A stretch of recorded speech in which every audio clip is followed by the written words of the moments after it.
जय श्री राम दोस्तों। कैसे हैं आप लोग? आज मार्केट तो बंद है, लेकिन ये वीडियो जो हम अपलोड कर रहे हैं वो वीडियो इसलिए है क्योंकि एक ट्रेडर के लिए जितना ज़रूरी ट्रेडिंग के डेज होते हैं कि वो उस दिन अपना माइंड को क्या रखे, कैसा रखे, कैसे काम करता है, कितना डिसिप्लिन में रहता है, अपने रूल्स रेगुलेशन को कैसे फॉलो करता है। तो ये सब चीज़ों के लिए जब ट्रेडिंग चालू रहती है तब तो वो ज़रूरी है, लेकिन उससे कहीं ज़्यादा ज़रूरत होती है जब वो ट्रेडिंग डेज जब ट्रेडिंग नहीं हो रही होती है उस समय वो क्या करता है। तो अभी हमने ये जो सीरीज़ है ये चालू की थी 1 अप्रैल से, और 1 अप्रैल से 10 तारीख तक हमने लगातार ट्रेड किए हैं जितने भी मार्केट डेज थे। तो आज का दिन हमको ये करना है कि जो ट्रेड्स हमने किए हैं वो ट्रेड्स हमने कैसे किए हैं, हमारा क्या सोच थी ट्रेड लेते समय, सबसे पहले हमारा एनालिसिस क्या था, और जब मार्केट ने हमारी तरह जैसा हमारा एजम्पशन था उसकी तरह बिहेव किया या बिहेव नहीं किया तब हमारा रिएक्शन क्या था।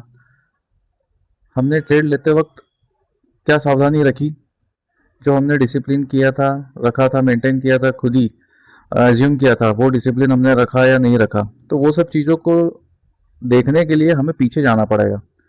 तो पीछे जाने के लिए हम किस तरीके से जाते हैं, तो दो तरीके होते हैं। एक तो अपने जो ट्रेड्स होते हैं, आप अपने ट्रेड्स को जाके देखिए, और आज हम वही करेंगे कि हमने 1 तारीख से लेके कल 10 तारीख तक में जो भी हमने ट्रेड्स किए हैं उसमें हमने क्या एजम्पशन किए थे, और हम अपने एजम्पशन पे कितना डिसिप्लिन स्टिक रहे, और हमने किस तरीके से एक्ट किया, और उसके दौरान जब ट्रेड चल रहा था हमारा उस दौरान हमारी क्या क्या मानसिक स्थिति रही।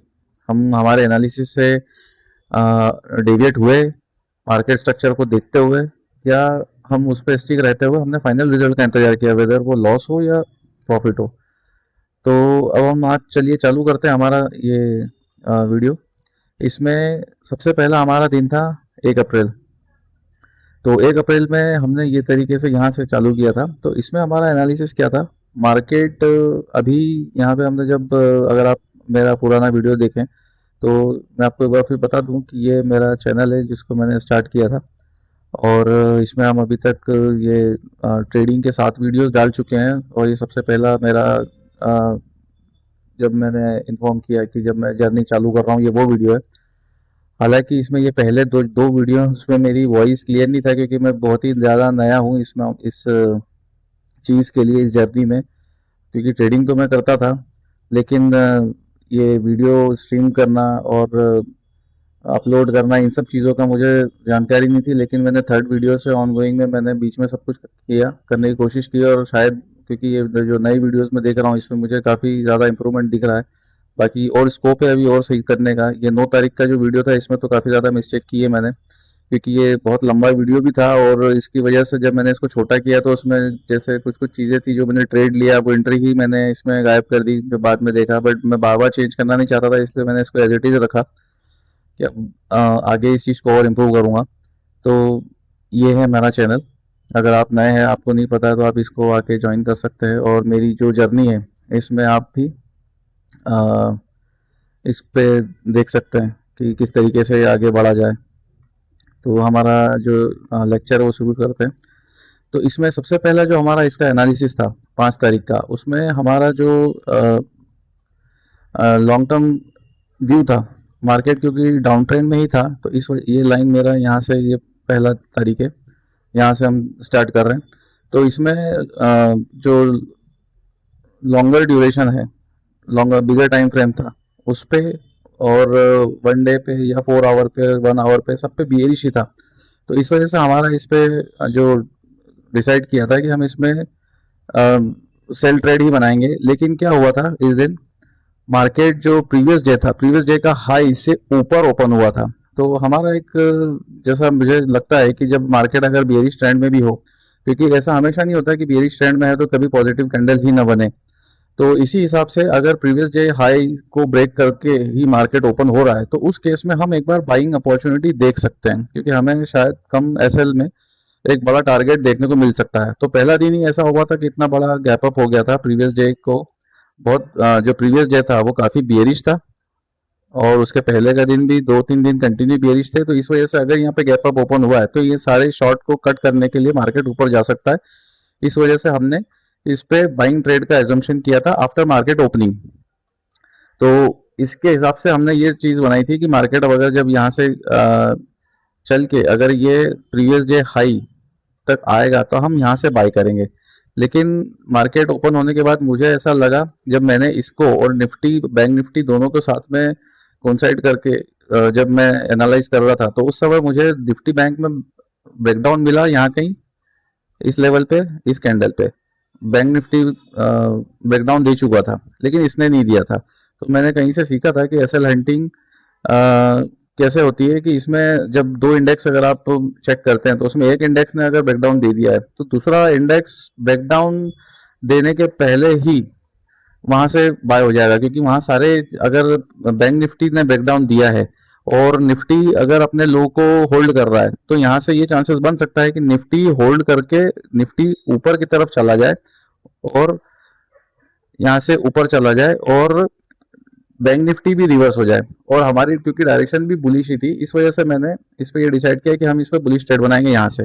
लेकिन ये पहला दिन था, ऊपर से मैंने इसमें अपना जो ट्रेडिंग प्लेटफॉर्म था वो भी मैंने चेंज किया, ट्रेडिंग का ऑर्डर भी चेंज किया, मतलब काफी सारे एक्सपेरिमेंट मैंने पहले दिन में ही कर लिए थे कुल मिला के बात ये। तो उस वजह से हुआ ये कि मैंने जैसे ही ट्रेड लिया, हालांकि डायरेक्शन भी मेरी गलत ही थी, मैं उसको सही बताऊं तो डायरेक्शन भी मेरी गलत ही थी, लेकिन उससे ज्यादा मेरा ध्यान उसमें चला गया कि जो मैंने ट्रेड लिया था, सुपर ऑर्डर लिया और वहीं पे मैं उलझ के रह गया। तो पहला दिन हमारा ये मिस्टेक रह गया। लेकिन इसमें भी अगर मैं अपने रूल पे स्टिक रहता, मेरा रूल जो कि था कि मैं अपने डे हाई के पास में जब तक मार्केट नहीं आया तब तक अगर मैं ट्रेड नहीं लेता, तब तक हम वो चीज़ नहीं करते। लेकिन ये मार्केट बुलिश था, इस वजह से हमने वो मिस्टेक भी कर दी। और पहला दिन था तो मैं भी अपने आप को रोक नहीं पाया, फटाफट ट्रेड लेके रिजल्ट लाने में जो भी था, तो वो मिस्टेक मैंने इस तारीख को की। ये हमारा पहला दिन था। उसके बाद में सेकेंड डे हमारी ओपनिंग होती है, जैसे यहाँ पे बहुत बड़ी गैप अप थी, अगले दिन मार्केट पूरा गैप डाउन ओपन होता है। यहाँ पे हमारा जो एनालिसिस था, क्योंकि इसके नीचे मार्केट नहीं था नियर फ्यूचर में, नियर पास्ट में वो बहुत ज़्यादा पीछे था, तो हमारा एक सपोर्ट बन रहा था ये वाला। तो मेरा एनालिसिस के हिसाब से मुझे ये चाहिए था कि जैसे ही अगर ये यहाँ से ओपन होता है और एक रिट्रेस मारेगा तो मैं यहाँ पे इसको एक सेल मार दूंगा। मैंने किया भी ये, लेकिन थोड़ा जल्दी हो गया, मैंने इसी कैंडल पे ही यहाँ पे ही सेल मार दिया। उसके बाद में जब ये मार्केट ऊपर गया, इस लेवल तक आते आते मेरा एसएल लग गया। और एक्चुअल में देखा जाए तो ठीक है, यहाँ से यहाँ तक मैं मूवमेंट में कुछ तो मिलता, लेकिन बात वो नहीं है, बात ये है कि मेरी डायरेक्शन टोटल गलत हो गई। और क्योंकि ऐसा नहीं है कि हमारा टारगेट देके मार्केट चला जाना चाहिए, हम हमारी डायरेक्शन को गलत तब मानते हैं जब वो वहां से कुछ कंसिडरेबल अमाउंट ऑफ मूवमेंट नहीं देता है, तब हम उसको डायरेक्शन को गलत मानेंगे। अगर ये कुछ लगभग इस तरीके से मूवमेंट देता, तब हम मान सकते थे कि इसके बीच में हम यहाँ से यहाँ तक में अपना टारगेट लेके निकल जाएं, तब हम समझते हैं कि हमारा टारगेट ठीक था। लेकिन ये इतने से मैं अगर मेरी डायरेक्शन भी दे देता, टारगेट भी दे देता, तो ठीक है, टारगेट के लिए तो ठीक था, लेकिन ओवरऑल डायरेक्शन गलत है। तो हम यहाँ पे ये मान के चलेंगे कि हमारी डायरेक्शन इसमें गलत हो गई थी। तो इस दिन भी हमारा एसएल लग गया था। फिर बात आती है, अगले 2 दिन छुट्टी थी और मंडे को मार्केट जब 6 तारीख को ओपन होता है तो वो फ्लैट ओपनिंग देता है, flat to little gap up open देता है। और यहाँ पर हमने ये डिसाइड किया था, ये जोन सारे वही बने हुए, मैंने अभी कोई भी जोन ऐड नहीं किया है, ये पुराने जोन को मैं काफी टाइम तक रखता हूँ जब तक कि मार्केट इस जोन को पूरी तरीके से बाहर नहीं कर दे। तो हमने यहाँ पे यही डिसाइड किया था कि जब ये मार्केट यहाँ आ रहा है हम इसको सेल ही करेंगे। लेकिन सेल करने के लिए हमने सोचा था कि जब तक ये इस लेवल पे नहीं आता है। लेकिन इस दिन भी मैंने गलती ये करी कि जब ये मार्केट यहाँ आ रहा था और जब 1 मिनट के टाइम फ्रेम पे मैं जब देखा तो ये यहाँ से जब रिवर्स किया तो मैंने यहाँ कहीं इसको सेल कर दिया।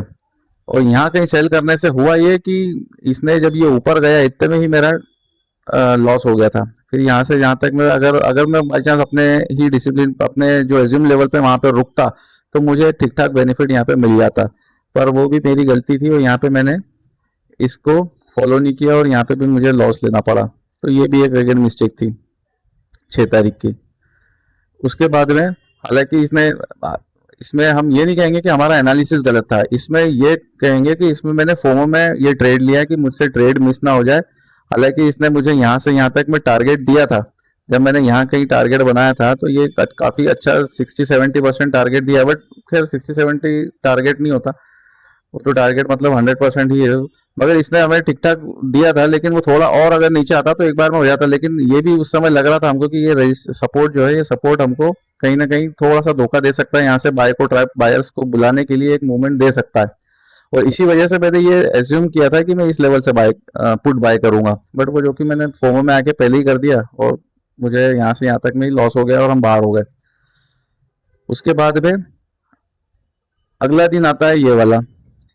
ये जोन मेरा तभी का बना हुआ है, और जब ये ओपनिंग यहाँ हुई थी तब हमने डिसाइड किया था कि अब, क्योंकि यहाँ तक आते आते ये वाले जो कैंडल बनी थी, यहाँ तक आते आते 1 आवर के टाइम फ्रेम पे ये हमें बुलिश साइन देने लगा था। तब मुझे ये था कि अब अगर ये भले गैप डाउन की ओपनिंग हुई है, हमें बुलिश सेटअप ढूंढना पड़ेगा, और बुलिश सेटअप के लिए हमें इसके सपोर्ट का इंतजार करना पड़ेगा, और सपोर्ट था यहीं पे। तो जैसे ही ये कैंडल यहाँ आती, हमारे एनालिसिस में ही हमें इसको बाय करना था, तो हमने यहाँ पे इसको बाय भी किया।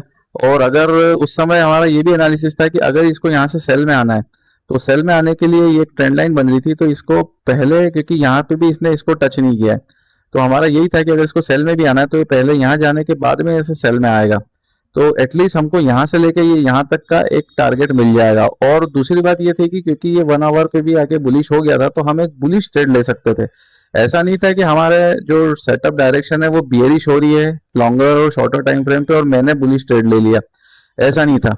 यहाँ पे भी हमारा रूल था कि क्योंकि लॉन्गर ड्यूरेशन भले ही बुलिश बियरिश है, लेकिन 1 आवर टाइम फ्रेम पे कन्वर्जन आ गया है, और कन्वर्जन आता है तो हमें ट्रेड लेने पड़ेंगे, और ये कोई ज्यादा बियरिश ओपनिंग नहीं थी। तो इस वजह से मैंने जैसे ही ये एनालिसिस किया था कि इस जोन पे आएगा हम इसको बाय करेंगे, और यहाँ जैसे ही आया था 1-2 मिनट के अंदर ही शायद मैंने इसको बाय कर लिया था, और यहाँ पे हमको ठीक ठाक प्रॉफिट देखने को मिल गया था।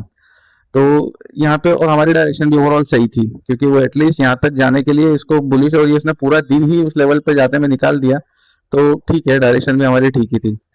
उसके बाद हुआ ये कि जो नेक्स्ट डे था, ये 8 तारीख, ये था जब सीज फायर की न्यूज़ आ गई थी, तो काफ़ी ज़्यादा बड़ा गैप अप ओपनिंग हो गया यहाँ पर। और जैसे ये गैप अप ओपनिंग हुई हमें, तो जैसा कि मैंने पहले मार्केट को देखा हुआ है कि अगर बहुत बड़ी गैप अप ओपनिंग हो जाती है तो उसके बाद मार्केट के पास बहुत कुछ करने के लिए रहता नहीं है, वो साइडवेज हो जाता है, क्योंकि जितने भी शॉर्ट्स थे हाथों हाथ वो सारे शॉर्ट्स क्लियर नहीं होते, जितने भी सेलर्स जाते हैं वो सेलर हाथों हाथ क्लियर नहीं करता है, और सेलर को बाहर निकलने के लिए ये एक उनके लिए ठीक ठाक प्राइस नहीं देता है, ये मेरा देखना, मतलब मैंने देखा हुआ है। तो इस हिसाब से मैं यहाँ पे श्योर था कि इसको बुलिश ही करना है, या तो ये बुलिश जाएगा या साइडवेज टू बुलिश रहेगा।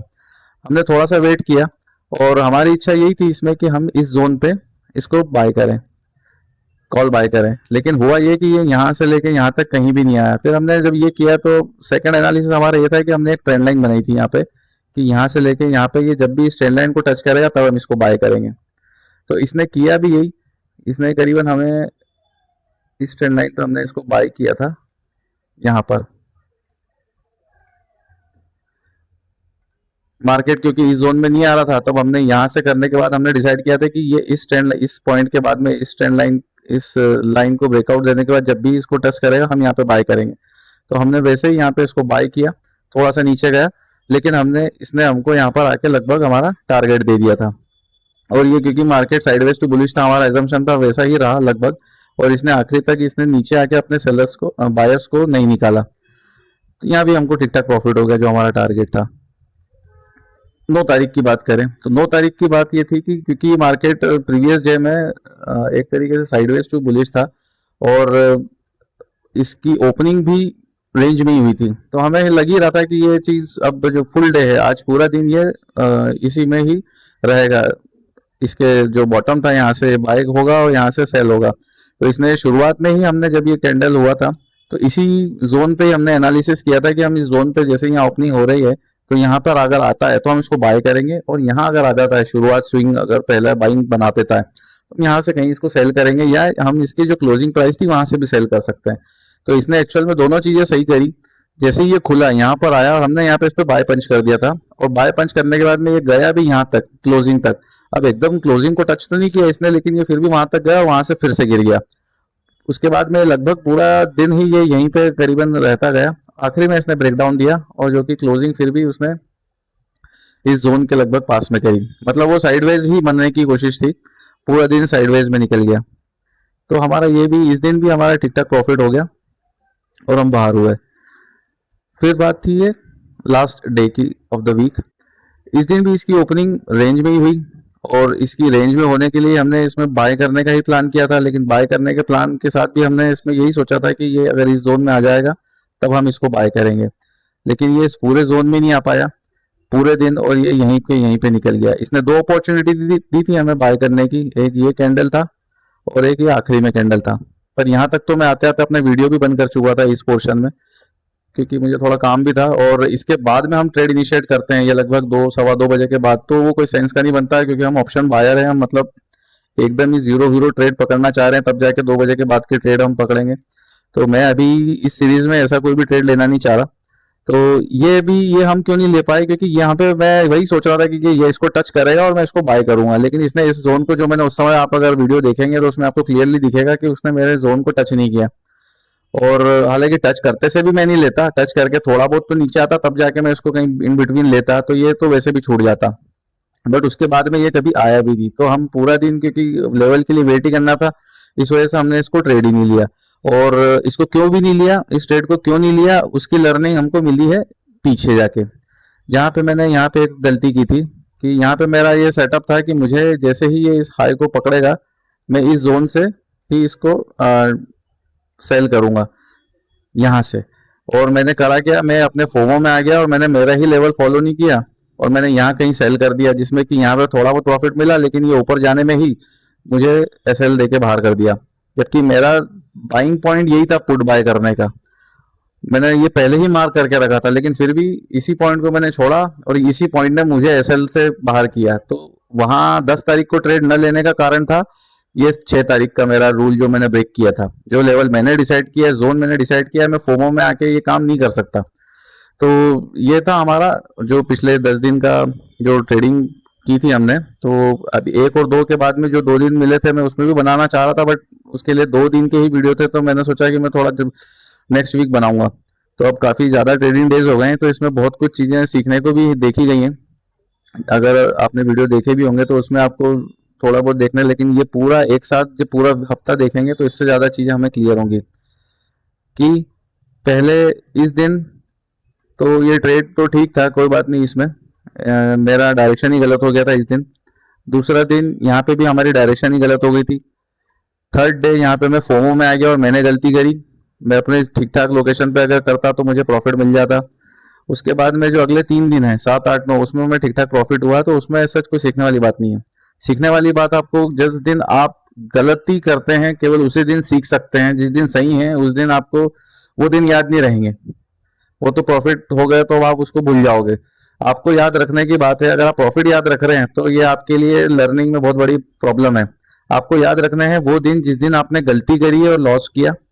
दूसरा दिन वो है जो आपको याद रखना है कि आपने गलती करी और प्रॉफिट हो गया, तो वो दिन आपके लिए बहुत ज्यादा इंपॉर्टेंट है कि गलती से अगर आपको प्रॉफिट हुआ है तो वो दिन आपको आगे जाकर नुकसान देने वाला है। तो ऐसे दिन तो आपको स्पेशली नोट डाउन करके रखने हैं कि आपने गलती करी और प्रॉफिट हो गया। ठीक है, तो इसलिए हमने ये किया है, और ये काम एक था जो हम कर सकते हैं। दूसरा है जो मैं ये हमेशा प्रिपेयर करके रखता हूँ, ये मेरा जर्नल है। तो ये मैं पिछले साल का भी मेरा जर्नल है, ये मैं लास्ट ईयर बनाया था, ये पूरा पुराना है, हिस्ट्री है इसमें। तो इस तरीके से मैं जर्नल बनाता हूँ। और ये 1 तारीख से जो हम ट्रेडिंग कर रहे हैं वो जर्नल है। तो बहुत सिंपल है, इसमें ऐसा कोई रॉकेट साइंस नहीं डाला है मैंने, बहुत सिंपल है, ये आप भी अपने आप प्रिपेयर कर सकते हो। मैं आपको बता देता हूँ किस तरीके से मैंने प्रिपेयर किया है।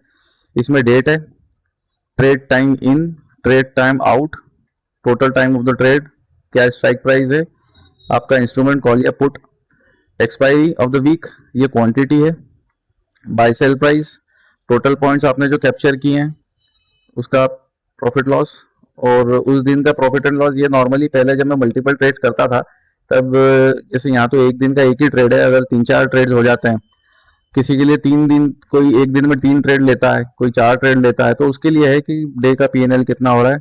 और ये टोटल फंड, मतलब आज के जो ट्रेड हुआ उससे हमारा फंड पे क्या असर पड़ा, वो बड़ा घटा, वो चीज़ है।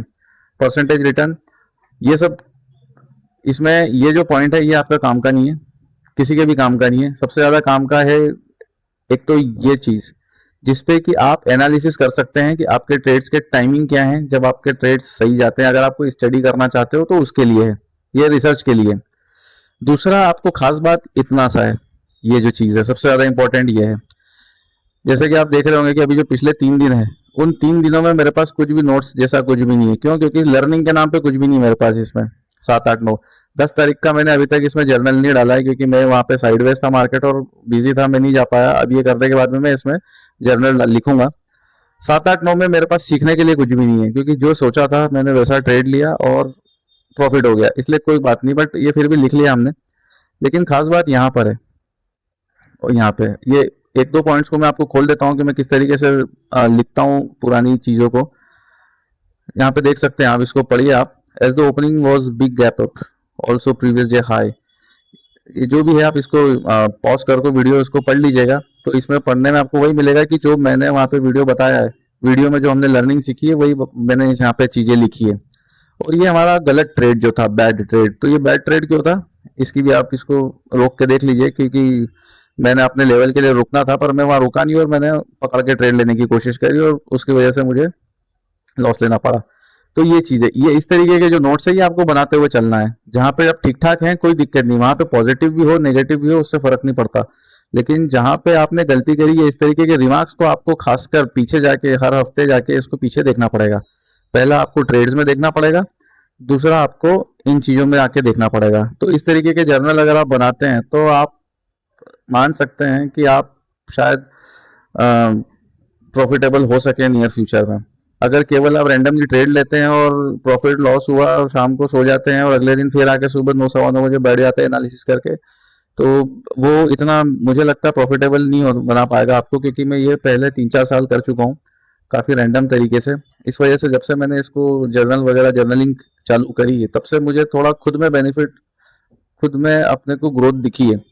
तो मैं आपसे भी यही बताऊंगा कि आपको अगर इस चीज़ को सीरियसली लेना है तो आपको इस तरीके का काम करना पड़ेगा। बाकी अपने आप को मोटिवेट करने के लिए इस तरीके की चीज़ें मैं करता रहता हूँ कि इसको टेबल ग्राफ बना लिया और खुद ही देख रहा हूँ कि मेरा इक्विटी कर्व कैसा जा रहा है, मेरा प्रॉफिट कर्व कैसा जा रहा है।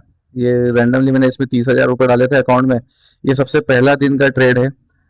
जैसे कि मैं इसमें आपको यही सब चीज़ें बताता हूँ।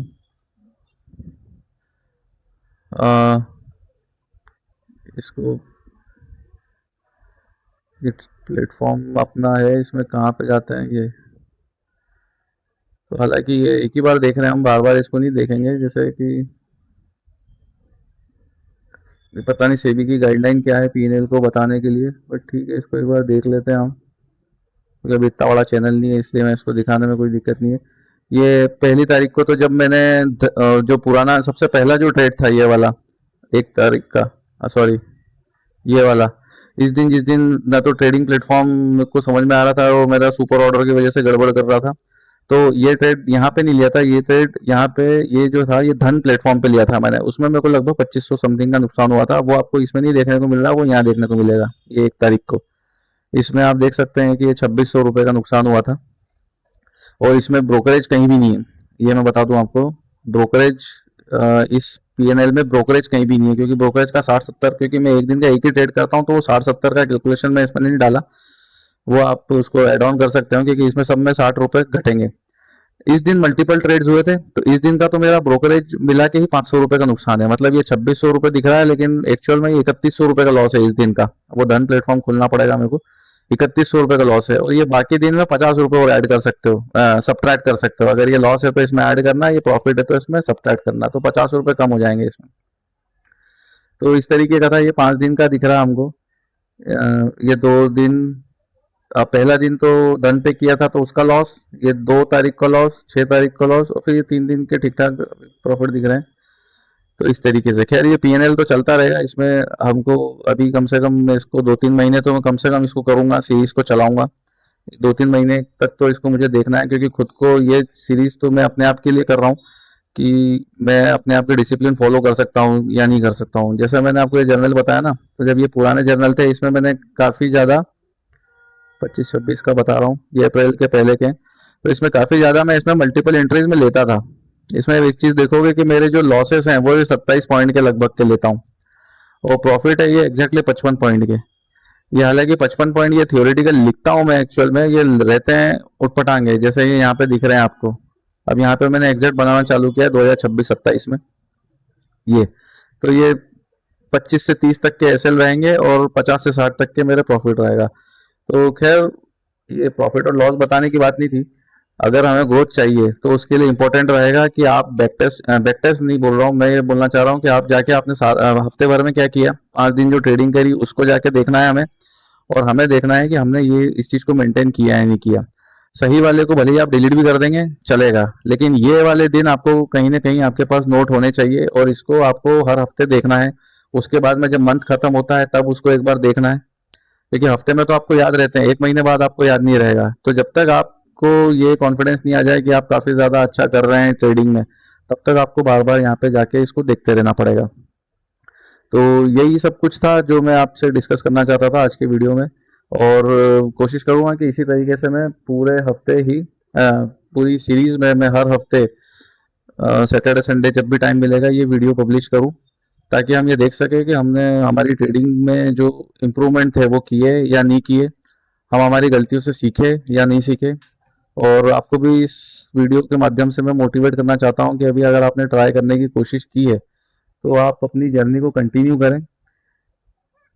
प्रॉफिट लॉस को अभी मत समझें, प्रॉफिट लॉस को जोड़े मत, क्योंकि मैं समझता हूँ कि मैं अगर मेरी बात करूँ तो ये 2,000-3,000 रुपए के नुकसान से फायदे से बहुत ज़्यादा न घटेगा न बढ़ेगा। और अगर आप भी अभी जर्नी स्टार्ट कर रहे हैं तो 1,000, 1,500, 2,000, 3,000 जो भी एसएल प्रॉफिट होगा आप इससे कुछ बढ़ाएंगे घटाएंगे नहीं। अल्टीमेटली अगर आप प्रोसेस फॉलो करते हुए जीत रहे हैं तो आपको वैसे ही खुशी मिलने वाली है। और प्रोसेस फॉलो न करते हुए जीत गए तो वो तो तुक्का है भाई, वो तो आज नहीं तो कल आपको नुकसान दे देगा बड़ा वाला। तो ये चीज़ें हैं, तो इसी तरीके से ट्रेडिंग करते रहिए। बाकी हम मिलते हैं अगले ट्रेडिंग सेशन में, तब तक के लिए गुड बाय, जय श्री राम।